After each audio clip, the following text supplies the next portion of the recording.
யாழ் Udayan YouTube channel நேயர்களுக்கு வணக்கம். இந்திய சினிமாவில் தெலுங்கு, கன்னடம், ஹிந்தி இண்டஸ்ட்ரி என அனைத்தும் ஒரு பேன் இந்தியன் ஹிட் படத்தை கொடுத்துள்ளது. நம் தமிழ் சினிமா தொடர்ந்து இதில் சறுக்கி வர, இதன் பெரும் முயற்சியாக சிவா இயக்கத்தில் சூர்யா நடிப்பில் பிரமாண்டமாக என்று வெளிவந்துள்ள கங்குவா பதில் சொன்னதா பார்ப்போம்.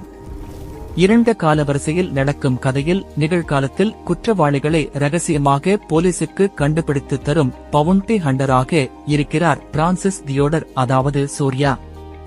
அதே நேரத்தில் இந்திய எல்லைப் பகுதியில் மூளை வளர்ச்சியை அதிகரிக்கும் ரகசிய பரிசோதனையை செய்யும் ஆராய்ச்சி கூடத்திலிருந்து தப்பித்து வருகிறான் சிறுவன் செட்டா. அவனை பிடிக்க ஒரு கும்பல் துரத்துகிறது. இதனிடையே பிரான்சிஸும் செட்டாவும் ஒரு சந்தர்ப்பத்தில் சந்திக்கிறார்கள். அங்கிருந்து கதை கற்காலத்திற்கு செல்கிறது. அங்கே ஐந்தீவில் ஒன்றாக இருக்கும் பெருமாட்சியை காத்து வரும் இளவரசனாக இருக்கிறார் கங்குவா, அதாவது சூர்யா. அந்த தீவை அடைய ரோமானியர்கள் பெரும்படையோடு வருகிறார்கள். அவர்கள் செய்யும் சூழ்ச்சியில் பக்கத்து தீவில் இருக்கும் அரத்திக்குல அரசன் ரித்திரன், அதாவது பாபி தியோல், கங்குவாவின் பெருமாட்சி மீது படையெடுத்து வருகிறான். இந்த போரில் வெல்வது யார், இரண்டு காலகட்டத்துக்கும் என்ன சம்பந்தம் உள்ளிட்ட கேள்விகளுக்கு விடை காண்பது கங்குவா படத்தின் கதை. கங்குவா, பிரான்சிஸ் என இரு வேடங்களில் சூர்யா. போர் வீரனாக ஆக்ரோஷம் பொங்க சண்டை செய்வது, எதற்கும் அஞ்சா நெஞ்சனாக நிற்பது என தன் உடல் மொழியால் மிரட்டுகிறார். வசன உச்சரிப்பில் நேர்த்தியிருந்தாலும் பல இடங்களில் ஆக்ரோஷமாக கத்துவது துருத்தல். பிரான்சிஸ் கதாபாத்திரத்தில் நகைச்சுவைக்காக அவர் பேசுகிற வாய்ஸ் மாடுலேஷன் படு செயற்கைத்தனம்.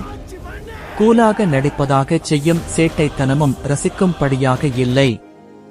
மற்றொரு பவுண்டி ஹண்டராக வரும் திஷா பதானி ஒரு லொகேஷன் திராக்கருக்கு இந்த அக்கப்போரா என்று நம் பொறுமையை சோதிக்கிறார். குறிப்பிட்டு சொல்லும்படி அவருக்கு எந்த காட்சியும் அமையவில்லை, அவரும் நடிக்கவில்லை. குழந்தை நட்சத்திரமாக இரண்டு கதாபாத்திரத்தில் நடித்துள்ள சேயோனிடம் இன்னும் அதிகமாக வேலை வாங்கியிருக்கலாம். கோபமான காட்சிகளில் நடிக்க சற்றே சிரமப்பட்டுள்ளார். கருணாஸ் ஒன்றிரண்டு இடங்களில் வந்தாலும் தனது பங்கை சிறப்பாக செய்திருக்கிறார். போஸ் வெங்கட்டும் நரித்தனமான கதாபாத்திரத்துக்கு பொருத்தமான நடிப்பை கொடுத்திருக்கிறார். யோகி பாபுவின் நகைச்சுவை சுத்தமாக வேலை செய்யவில்லை என்றால் அவரையும் ஒரு படி தாண்டி கோபத்தை வர வைக்கிறார் ரெடின் கிங்ஸ்லி. KS ரவிக்குமார், கோவை சரளா ஆகியோர் பேசும் ஆங்கிலம் கலந்த தமிழ் கொஞ்சமாச்சு சிரிக்க வைங்க என்று நம்மை அலற வைக்கிறது. கலைராணியும் தன் பங்குக்கு ஓவர் ஆக்டிங் டோசேஜை போட்டு செல்கிறார். கற்பனை தீவு, காடு, மலை, அருவி என ஒரு ரம்மியமான பழங்கால தனி உலகை சிறப்பாக கண்முன் கொண்டு வந்து நிறுத்தியிருக்கிறார் ஒளிப்பதிவாளர் வெற்றி பழனிசாமி. குறிப்பாக ஒவ்வொரு தீவுக்கும் தனி ஒளியுணர்வு, போர்க்காட்சிகளில் பிரமாண்டம் என கண்களை விரிய வைப்பவருக்கு இணையாக சுப்ரீம் சுந்தரின் அட்டகாசமான சண்டை காட்சிகளும் மிரட்டுகின்றன. கலை இயக்குனர் அமரர் மிலனும் தன் பங்குக்கு மண்டை ஓடு தோரணம், யானை தந்த தூண், சட்டப்பாறை, ஆராய்ச்சி கூட செட்டர் என பெரும் உழைப்பை போட்டிருக்கிறார்.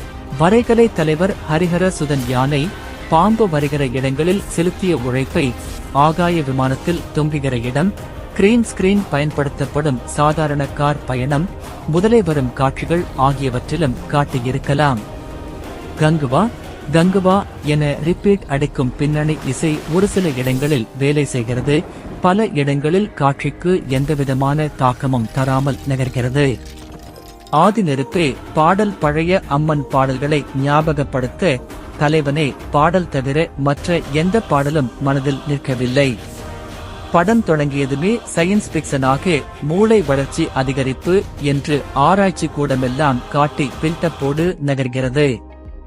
ஆனால் ஆரம்பித்த வேகத்தில் நகைச்சுவை என்கிற பெயரில் நாயகன் நாயகி அடிக்கும் கூத்துக்கள் ஐயையோ என்று பதற வைக்கின்றன. அதிலிருந்து பழங்காலத்துக்கு செல்லும் கதை நம்மை சற்றே ஆறுதல் படுத்துகிறது. அங்கே டெக்கினிக்கலாக ஒவ்வொரு பிரேமிலும் இயக்குனர் சிறுத்தை சிவாவின் உழைப்பு தெரிந்தாலும் திரைக்கதை எழுத்து மிகவும் யூகிக்கக்கூடிய சுவாரஸ்யமற்ற புள்ளியை நோக்கி நகர்கிறது. ஆ ஆ என்று ஒருவர் மாற்றி ஒருவர் கத்தும் இடங்கள் எல்லாம் நம்மையும் அச்சுறுத்துகின்றன. வசனங்கள் பேசி கொஞ்சம் அமைதியாகிற இடங்கள் புயலுக்கு பின் அமைதியாக நம்மை சற்றே ஆசுவாசப்படுத்துகின்றன. எதிர்கொள்வோம், எதிரிக்கொள்வோம், இது சட்டப்பாறை இல்லை, யுத்த பாறை என்பதாக வசனங்களும் குபீர் ரகமே. இரண்டாம் பாதியில் போர் தொடங்குகிற இடத்தில் வருகிற பெண்கள் சண்டை இடுகின்ற காட்சி நிமிர வைத்தாலும் மீண்டும் அதே சுவாரஸ்ய வறட்சி தலைவிரித்தாடுகிறது. சிறுவனுக்கும் சூர்யாவுக்கும் இடையே இருக்கிற உறவினை வைத்து கட்டப்பட்ட உணர்ச்சிவய கோட்டை பலவீனமாக இருப்பதால் ஒரு பக்கம் ரத்தம், மண்டை ஓடு, மறுபக்கம் கத்தி, வில், அம்பு என்று எதுவும் மனதில் ஒட்டாமல் விலகிச் செல்கின்றன. அதுவும் சத்தியத்தை காக்க போராடும் நாயகன் என்பதாக நகர்ந்த கதை பின்னர் சாதாரண பழைக்கு பழை கதையாகி போனது கங்குவாவின் நெருப்பை ஊற்றி அணைத்திருக்கிறது.